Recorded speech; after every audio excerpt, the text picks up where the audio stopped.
राजस्थान की इस तपती रेत में हर सांस गर्म हवा सी लगती है। यहाँ दिन में सूरज मानो आग बरसाता है और रात को ठंडी हवाएं इस रेत को सुला देती हैं।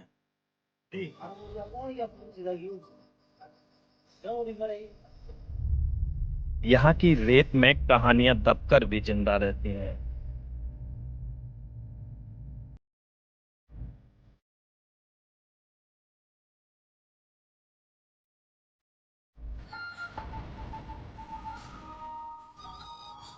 यहाँ हर घर मिट्टी का बना है, लेकिन दिल सोने जैसे। सीमा के पास रहते हुए भी यहाँ के लोग डर से नहीं, बल्कि अपने मेहनत और परंपरा से जीते हैं।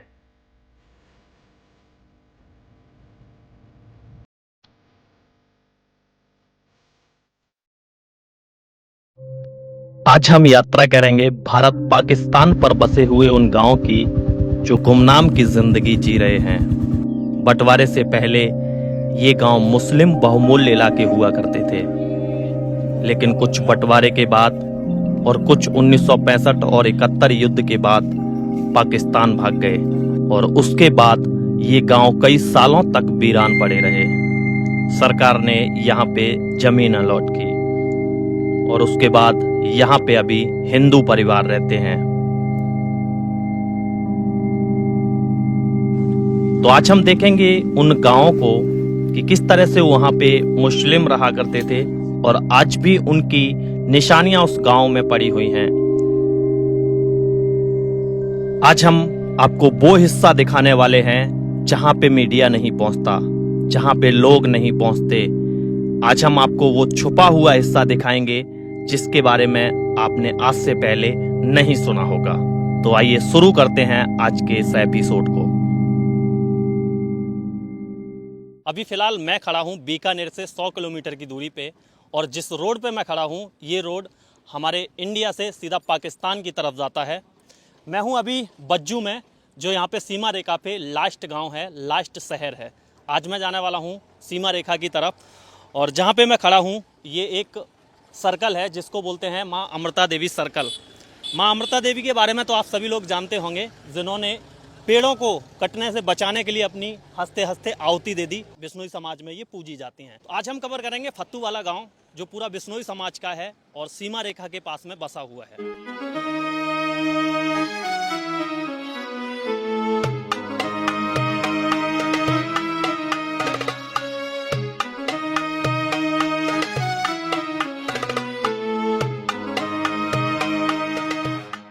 अभी मैंने रणजीतपुरा क्रॉस किया है और इस तरह की रोड अभी हमें मिलने लगी है। ये जो रोड है पूरी तरह से टूटी हुई है। यहाँ पे कुछ प्यारे प्यारे बच्चे मिले हैं, बॉर्डर के पास के हैं। रणजीतपुरा से हैं ये लोग। क्या नाम है आपका?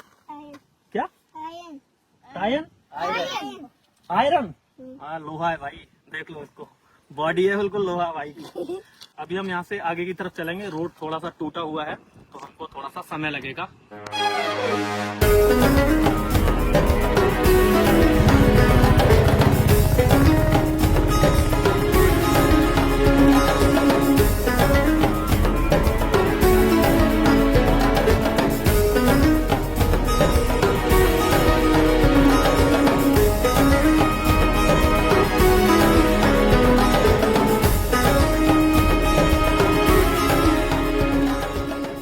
जैसे कि अभी आपने देखा कि मैंने ये जो गेट बना हुआ है टेम्परेरी, ये गेट मैंने खोला और अब हम गेट के अंदर आ चुके हैं। गेट को मैंने बंद कर दिया है। मतलब इसी तरह के यहाँ पे गेट होते हैं जिसको ये लोग बंद करके रखते हैं, वो जंगली जानवरों की सुरक्षा से।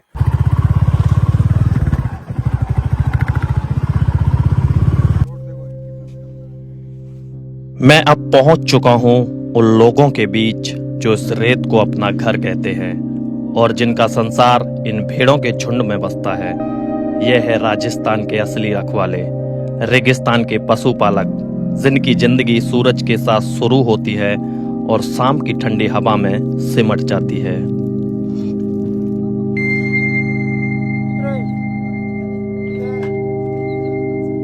यहाँ ना कोई छांव है, ना कोई ठिकाना, बस रेत, हवा और मेहनत। दिन भर ये लोग अपनी भेड़ों को चराते हैं और शाम होते ही किसी रेत के टिब्बे के पीछे डेरा डाल देते हैं।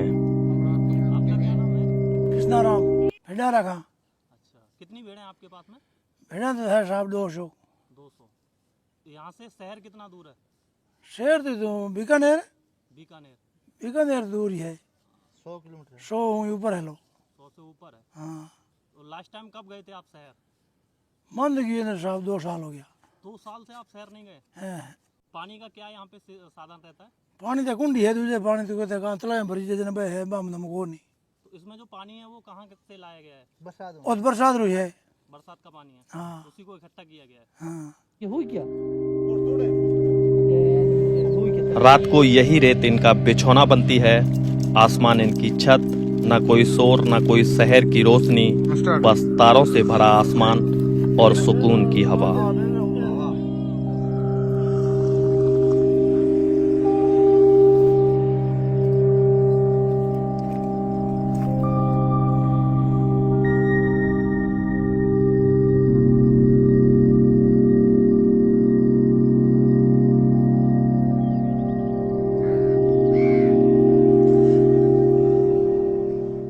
गुड मॉर्निंग दोस्तों, अभी सुबह हो चुकी है और रात हम यहाँ पे रुके हुए थे इन टीलों के ऊपर, रेत के टीलों के ऊपर।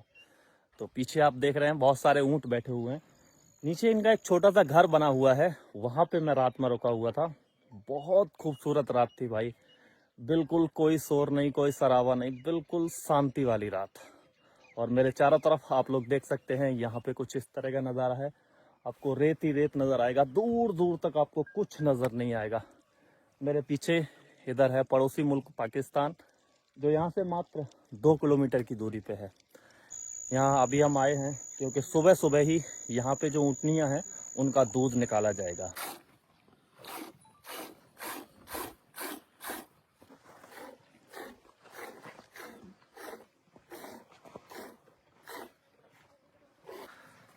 तो दूध निकाल लिया है ऊँटनी का। कितना होगा ये? 3 किलो। 3 किला। दोनों टाइम में 3-3 किला देती है? तो टाइम ही कोई नहीं कोई। अच्छा, 1 घंटे बाद 3 लीटर। 1 घंटा बाद भी दोएंगे तो 3 लीटर? हाँ 3 लीटर 2.5 लीटर 2 लीटर देती है। रेगिस्तान डेढ़ का घंटे। कच्चा माल खाती है, ताजा माल खाती है इसकी है। हम्म। सारी कितनी ऊँटनी है आपके पास? है 30 35 40। अच्छा, तो इन सभी ऊँटनी का 40 दूध ऊँटर है। सभी ऊँटर तो अब तो ब्यावड़ी है कि बच्चा देने वाली है कि बच्चा दे दिया दूध तो घर पे रखते हैं? घर पे। अब लिज्जत कोई है कोई ना। कोई है नहीं ले जाने वाला। और अब इस दूध को हम पियेंगे।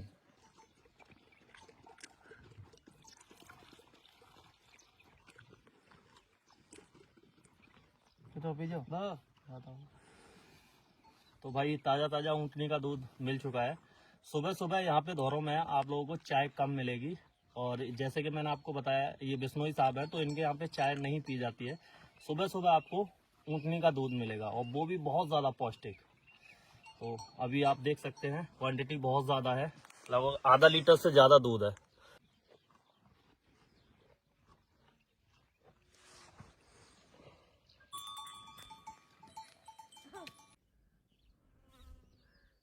अभी मैं जिस ढाणी के पास में बैठा हूँ ये है फत्तूवाला की ढाणी, और इसी ढाणी के नाम से इस गांव का नाम पड़ा है फत्तूवाला।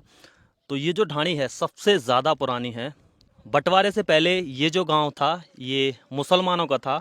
जब बंटवारा हुआ तो वो लोग यहाँ से भाग गए पाकिस्तान की तरफ, गांव उन्हीं के नाम से रह गया फत्तूवाला। तो अभी जो ढाणी मेरे पीछे आप देख रहे हैं ये यहाँ की सबसे पुरानी ढाणी है, जिसमें रहते हैं अशोक बिश्नोई जी, जिनके पास बहुत पुरानी बहुत एंटिक चीज़ें रखी हुई हैं जो उनके दादा परदादा यूज करते आए हैं। आज भी ये जो आप ढाणी देख रहे हैं ये उन्होंने नई बनाई है। यहाँ पे पास में ही कुछ हिस्सा हमको टूटा हुआ दिखेगा, तो वो बुज़ुर्गों का, जो इनके बुज़ुर्ग यहाँ पे रहे हैं, वो ढाणी यहाँ पे हुआ करती थी। इनके पास एक कुआं भी है जिससे इनके बुज़ुर्ग उस समय पानी निकाल के पिया करते थे।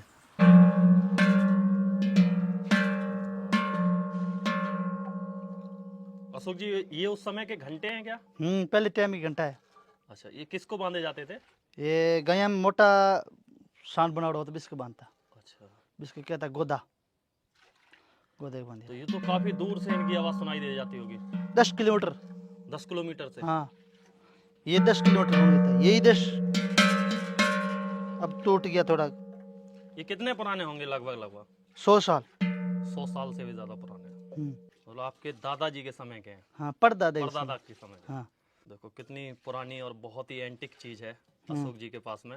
आज भी इन्होंने इसको संभाल के रखा हुआ है। अपने दादा परदादाओं की जो निशानी है उसको सहेज के रखा है आज भी। अच्छा अशोक जी, ये क्या चीज है? ये है लोट, पानी रखने वास्ते। अच्छा, इसमें पहले पानी टाइम रखा जाता पानी इमी यूज करता, दूसरे को ठाम वगैरह आ नहीं, ही कुमार इसको बनाता पुराने टाइम की टाइम में। और ये दूसरी चीज जो आपके हाथ में, इसकी अग्नि है, ये बोलते हैं कुपड़ी, पानी के लिए। ये भी पानी के लिए थी? हाँ, ये तेल गा सका है, पानी गा सका है। ये तेल की पुराने टाइम की। तो अभी के समय में तो शायद कुम्हार भी इसको नहीं बना नहीं पाएंगे, बनाते हैं कुमार, क्योंकि बहुत ही मुश्किल है इसको बनाना। बहुत दौरा पे है। और ये भी उसी समय की हैं। बहुत पुराने टाइम, लगभग अब तो 100 साल पुरानी है। ये तो इतने साल की पुरानी होनी चाहिए। दादे के हाथ की, परदादे हाथ की है, तो आज भी ये इन्होंने संभाल रखी है। ये उस समय कहाँ से लाते थे?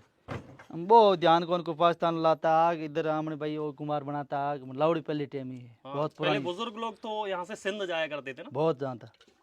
दादा बात करता है कि सिंध तो मेरा दादो ही जा रहा था कि आपके दादाजी गए थे? हाँ, तो कतार जाता कि ले रहा था, सिंध में धान ले रहा था। धान अनाज मिलतो को नटे, कहाँ अनाज जोधपुर की मिलतो तो ज्यादा कर सिंध में सिंध ले भी रहा। जाया जाता है, क्यों? सिंध नदी है तो वहाँ पे अनाज ज्यादा उगता है। पंजाब पंजाब है, जो पंजाब है सिंध में, पंजाब बटो धान ले रहा था सिंध में, सिंध बोलता है। ये बाणिया पूरा आम सिंध रहता है।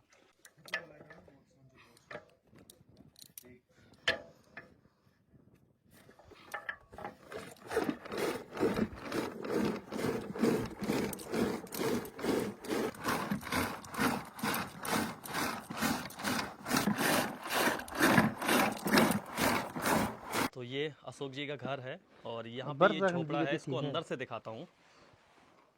थोड़ा काकड़िया को नहीं, इसमें कुछ ऊपर लकड़ी लगी हुई है और इस तरह का ये झोपड़ा बनाया हुआ है इन्होंने। ये जो लकड़ी लगाई है अशोक जी, ये किस चीज की है ऊपर? ये केर की, केर सांगरी जिसको बोलते हैं। हाँ। अच्छा,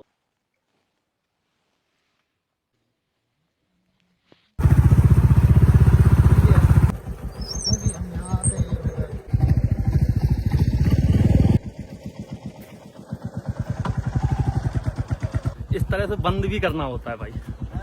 मैं कहा इस तरह से इसको बंद भी करना होता है। अब हम पहुंच चुके हैं फत्तू वाला गांव में। ये गांव तो बंटवारे से पहले बसाया फत्तू खां ने, लेकिन बंटवारे के समय फत्तू खां तो भाग गए पाकिस्तान और फिर ये गांव भी कई सालों तक वीरान पड़ा रहा, सांचू और कबरे वाला गांव की तरह।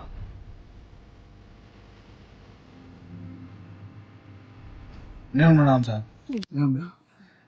तो वो गांव है फत्तू वालो। फत्तू वालो नाम काई नाम मत पड़ियो? उस्मान गाँव भाई पहला। हाँ, ठीक है। हिंदू को कोई हाँ, फत्तू नाम कोई खान हो? कोई खान लो। ठीक है। अच्छा, तो बीर भाद्र महीने थे कि आया और काई? मैं तो भटकना आया, माने याद कौन बडेरा नहीं याद, अभी 3-4 पीढ़ी जी तो। ठीक है। दोस्तों अभी फिलहाल मैं हूँ भारत पाकिस्तान सीमा पे फत्तू वाला गांव में और इस गांव के अंदर बिश्नोई समाज के लोग रहते हैं। मेरे सामने देखिए, आपको एक बहुत ही खूबसूरत तस्वीर दिख रही होगी जिसमें एक छोटा सा हिरन का बच्चा एक माताजी की गोद में है। तो जैसे कि आपने बहुत सारी वीडियोस देखी होंगी, फोटोज देखे होंगे जिसमें बिश्नोई परिवार की जो महिलाएं हैं वो हिरन के बच्चों को अपने बच्चे की तरह बिल्कुल देखती हैं। तो इनके साथ भी ऐसा ही हुआ है कि कुछ दिन पहले, कितने दिन पहले इसको कुत्ता आपका लेके आया था? कितने दिन हो गए? 2 दिन। 2 दिन। ये 2 दिन का था। इनका एक पालतू कुत्ता था, उसको ये जो हिरन का बच्चा है ये मिला, तो वो इसको लेके इनके पास आ गया। अब सोचिए इनके जो जानवर हैं वो भी कितने ज्यादा समझदार होते हैं, जबकि हिरन का और कुत्ते का तो आपस में बैर होता है, लेकिन इनके जो कुत्ते हैं वो भी इतने ज्यादा समझदार हैं कि उसको जब ये बच्चा मिला तो वो इसको लेके यहाँ घर पे पहुंचा और आज ये लोग इसकी देखभाल कर रहे हैं। बस 10 दिन का बच्चा है ये, आप देख सकते हैं, और बड़े ही प्यार से इनकी गोद में बैठा हुआ है। अच्छा, इसको दूध वगैरह कैसे पिलाते हैं आप? वो जो निप्पल आती है बच्चों वाली, उसी से बिल्कुल एक बच्चे की तरह बिल्कुल देखभाल कर रहे हैं इसकी। और देखो बड़े ही प्यार से इनकी गोद में ये बैठा हुआ है। ये बहुत ही खूबसूरत तस्वीर है। आप लोगों ने सुना होगा बिश्नोई परिवार के बारे में, लेकिन आज आप लाइव देख सकते हैं कि किस तरह से एक माँ बच्चे की तरह हिरन के बच्चे को पाल रही है, और ये भी बड़े ही सुकून से गोद में बैठा हुआ है।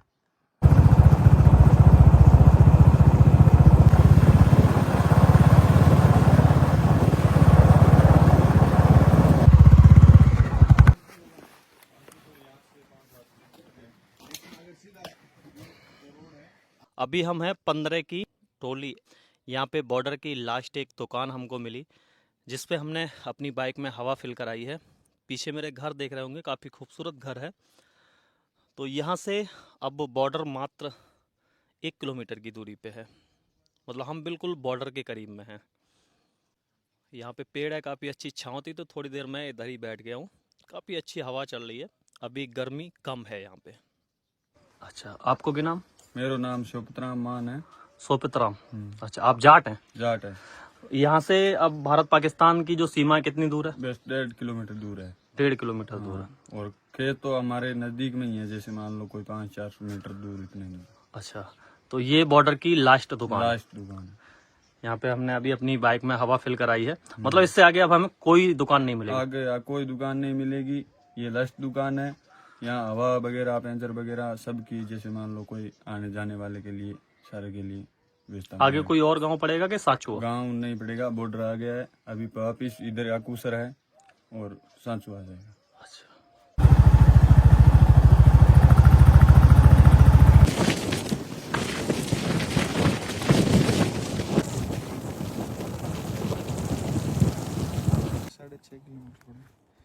तो अभी मैं पहुंच चुका हूं सांचू, जो इंडिया पाकिस्तान बॉर्डर पे सबसे लास्ट गांव है। मेरे पीछे जैसे देख रहे होंगे सांचू लिखा हुआ है। ये गांव बहुत सालों तक खाली पड़ा रहा। इस गांव में पहले मुस्लिम रहा करते थे, तो अभी इस गांव के अंदर जो परिवार रहते हैं वो हिंदू हैं और सारे जाट हैं। अभी भी इस गांव के अंदर कुछ मुस्लिम परिवार की निशानियां आज भी मौजूद हैं। इस गांव में एक मस्जिद बनी हुई है, वो काफ़ी पुरानी है। आगे चलते हैं, उन लोगों के कब्रिस्तान हैं, मतलब कई सारी चीज़ें यहाँ पे बनी हुई हैं। उस समय के कुछ कुएं भी थे जो अभी फ़िलहाल बंद करा दिए गए हैं। अभी इस गांव में पूरे जाट परिवार रहते हैं। ये जो गांव है सांचू, बॉर्डर के ऊपर सबसे बड़ा गांव हुआ करता था। ये गांव के अंदर हज़ारों की तादाद में लोग रहा करते थे और सारे के सारे मुस्लिम थे। बताते हैं 1965 और 71 का जब वॉर हुआ था, उससे पहले यहाँ के जो मुस्लिम परिवार थे उन्होंने मुखबिरी कर दी पाकिस्तान से। उस समय हमारी यहाँ पे कोई चौकी नहीं थी, अभी तो यहाँ पे सांचू चौकी बन चुकी है। तो ये मुखबिरी उधर पाकिस्तान को कर दी। उसके बाद जो पाकिस्तान की सेना वो आगे तक आ गई। तो बाद में हमारी जो आर्मी है उस समय रणजीतपुरा, जो यहाँ से पड़ता है लगभग 30-40 किलोमीटर दूर, वहाँ से यहाँ पे आई। और फिर वॉर हुआ, उसके बाद वो यहाँ पे जो लोग रहा करते थे ना मुस्लिम, वो सारे के सारे यहाँ से डर के भाग गए, क्योंकि उनको पता लग गया था कि मुखबिरी की है इन लोगों ने। तो जब हमारी सरकार और हमारी सेना के डर से वो लोग यहाँ से भाग गए, तो आज भी उनके अवशेष यहाँ पे आप लोगों को देखने को मिलेंगे। जैसे कि ये अवशेष के रूप में आपको ये मस्जिद देखने को मिलेगी। ये देखिए, ये मस्जिद उसी समय की है जब यहाँ पे मुस्लिम परिवार रहा करते थे। आप लोग देख सकते हैं, पूरे जिप्सम से बनी हुई है, ये जिप्सम पत्थर से बनी हुई है। ये देखिए पत्थर जो आपको दिख रहा है ना, पूरा जिप्सम पत्थर है और काफ़ी पुरानी ये मस्जिद है। ये देखो इस तरह की है, ऊपर से इसकी छत निकल चुकी है और यहाँ पे कुछ इस तरह के अवशेष है इसमें। अभी तो फ़िलहाल यहाँ पे जितने भी परिवार रहते हैं वो सारे के सारे हिंदू हैं, तो ये पूरी तरह से खंडर हो चुकी है। और ये किसी समय में यहाँ पे जो मुस्लिम परिवार रहा करते थे उन्होंने इसको बनाया होगा। तो अब हम आगे चलते हैं गांव में, आगे आप लोगों को और भी कुछ दिखाएंगे। यहाँ पे जो मुस्लिम परिवार रहा करते थे उनकी कब्रें भी बनी हुई हैं, कब्रिस्तान भी है, आज भी मौजूद है। तो वो भी आगे आपको दिखाएंगे। और देख सकते हैं आप कितनी ज़्यादा तपन हो रही है, बहुत गर्मी है यहाँ पे। आपका शुभ नाम? हरिराम गोदारा। जी हरिराम जी, ये सांचू गांव है, बॉर्डर का अंतर्राष्ट्रीय सीमा पर बसा हुआ आखिरी गांव। आखिरी गांव, वैसे तो पहला गांव मोदी जी ने पहले गांव किया है। हाँ। हाँ। क्या कुछ है इस गांव का, कैसे आप यहाँ रहते हो, क्या जनजीवन है यहाँ का?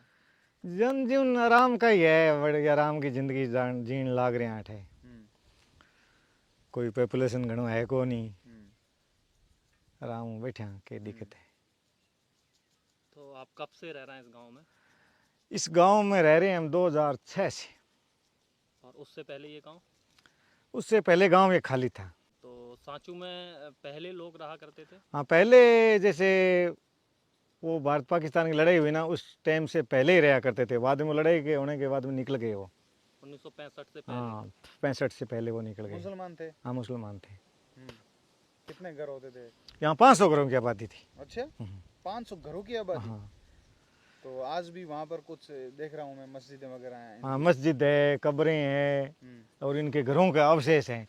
वो झोंपड़े झांपड़े कच्चे घरों के अवशेष भी हैं। तो आप जब आए थे इस गांव के अंदर तो कैसा मंजर था, कैसा गांव मिला आपको? हमारे को एकदम सुनसान जगह मिला, कुछ नहीं था यहाँ कुछ नहीं था। पे? बिल्कुल कोई घर नहीं, कुछ भी नहीं। है कुछ नहीं, कोई घर नहीं, एकदम सुनसान।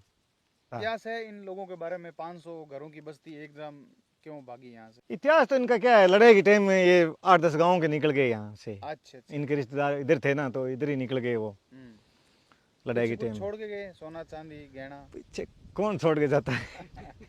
अच्छा। एक यहाँ था, वो क्या नाम है, नूरन खान। हाँ। तो वो हमारे को बता रहा था, बेटा 3 घड़े यहाँ दबे हुए हैं जमीन में। सोने चांदी के? हाँ, बोले सोने 3 मटके बड़े बड़े इतने इतने दबे हुए हैं आज भी? हाँ। हाँ। वो बोलता था, अभी तो वो चल बसा। तो ये अपना डोकरा है ना गिरधर जी, हाँ। ये ऐसे घूमता ना तो ठोकर मारता ही रहता गाँव में कहीं मिल जाए। तो वो कहाँ छोड़ के जाने वाले थे, सब ले गए उनको, कुछ नहीं है। वो टूटे फूटे ठीकर बचे हुए थे, वो ठीक रही तो दुनिया भर की पड़ी है यहाँ, और तो यहाँ क्या है। वैसे छोटी मोटी मिलती है, जैसे ये बिंटी है इनकी, मुसलमानों को जो ये बिछड़ी बाछड़ी पता नहीं क्या पहनते हैं, ये छोटी मोटी चीज ये लोगों को मिलती है। चांदी की तो, सोने का तो यहाँ कुछ नहीं। ऐसे सुन रखा है हमने भी ये क्या है, चौकी छोटी थी RAC, उस टाइम BSF नहीं थे ना, यहाँ के लोकल वो रहती थी RAC। रणजीतपुरा, और वहाँ से हाँ। ऊँटों से गश्त किया हाँ, कभी कभी इधर आया करते थे।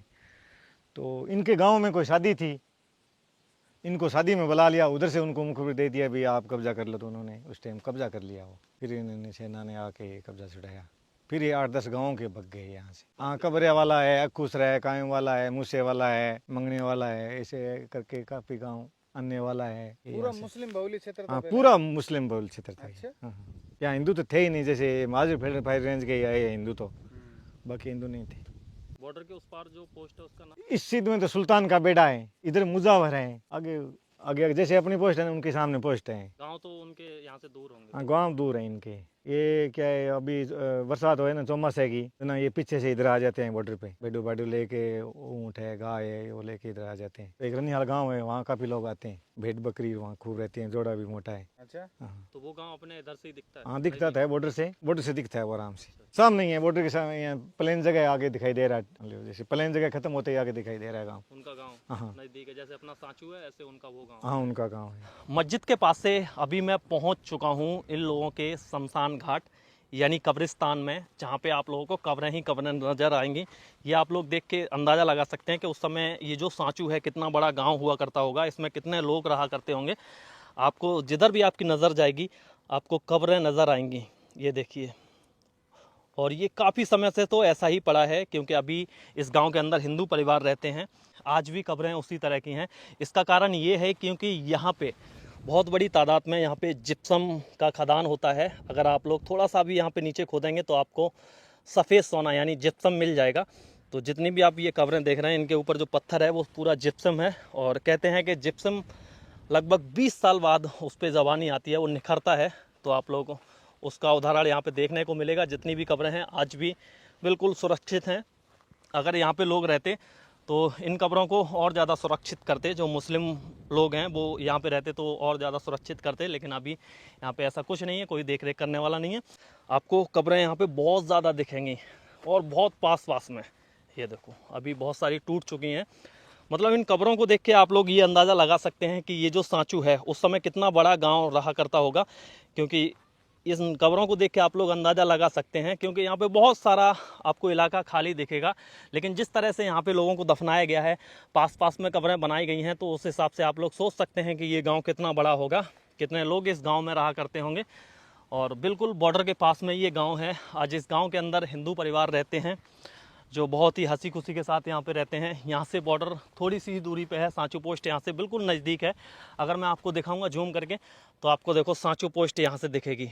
ये सामने देखिए मेरे, ये जो आपको द्वार दिख रहा है ना, ये सांचू पोस्ट है। बस थोड़ी सी ही दूरी पे यहाँ पे सांचू पोस्ट है और यहाँ से पाकिस्तान बिल्कुल नज़दीक है।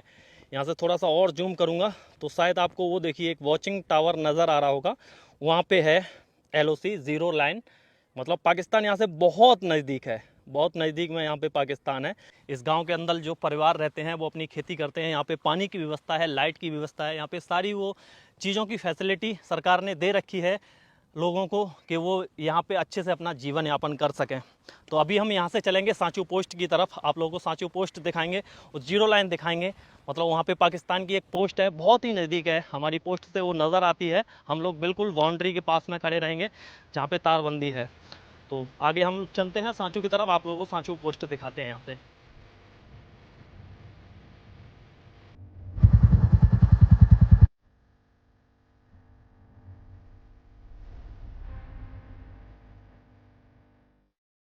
तो अभी हम फाइनल पहुंच चुके हैं सांचू सीमा दर्शन चौकी, जहां पे हमारी बनी हुई है। वहां पे हमारे दोनों तरफ अगर आप देखेंगे तो 2 टैंक रखे हुए हैं। इन टैंकों ने 1965 और 71 के युद्ध में पाकिस्तान को धूल चटाई थी। अभी दोनों रिटायरमेंट लेके यहाँ पे खड़े हुए हैं। यही एक ऐसा बॉर्डर है जहाँ पे आप लोगों को ये टैंक देखने को मिलेंगे। 1965 और 71 में जो यूज किए गए थे वो टैंक यहाँ पे टूरिस्टों को देखने के लिए लगाए गए हैं। अभी कुछ दिनों पहले ही ऑपरेशन सिंदूर हुआ था, भारत पाकिस्तान का जो वॉर हुआ था, उसके बाद से जो यहाँ पे सीमा दर्शन है वो अभी फिलहाल टूरिस्टों के लिए बंद है। वैसे यहाँ से आगे जाके आप थोड़ा सा दूरी पे आप 0 लाइन देख सकते थे और वो सीमा रेखा देख सकते हैं जो भारत पाकिस्तान की सीमा रेखा है, बहुत नजदीक में यहाँ पे सीमा रेखा है, लेकिन अभी वहाँ पे जाना मनाही है। आगे सांचू माता का मंदिर है, वहाँ पे हमने दर्शन किए हैं। ये 2 टैंक रखे हुए हैं। हम कल निकले थे बज्जू से रंजीतपुरा और फतूवाला होते हुए हम यहाँ तक पहुंचे। ये बिल्कुल बॉर्डर का लास्ट एरिया है, यहाँ से आगे ही थोड़ी सी दूरी पे फिर पाकिस्तान है। तो आज की इस वीडियो को हम यहीं एंड करते हैं। वीडियो आपको कैसी लगी कमेंट करके जरूर बताएं। वीडियो पसंद आई है तो वीडियो को लाइक कर दें। चैनल पे अगर आप नए हैं, पहली बार हमारी इस वीडियो को देख रहे हैं तो सब्सक्राइब करके बेल आइकन को प्रेस कर दें। इसी तरह की वीडियो मैं लाता रहता हूँ। अभी धौरा धरती में घूम रहा हूँ और आप लोगों को इसी तरह की वीडियो आगे देखने को मिलेंगी।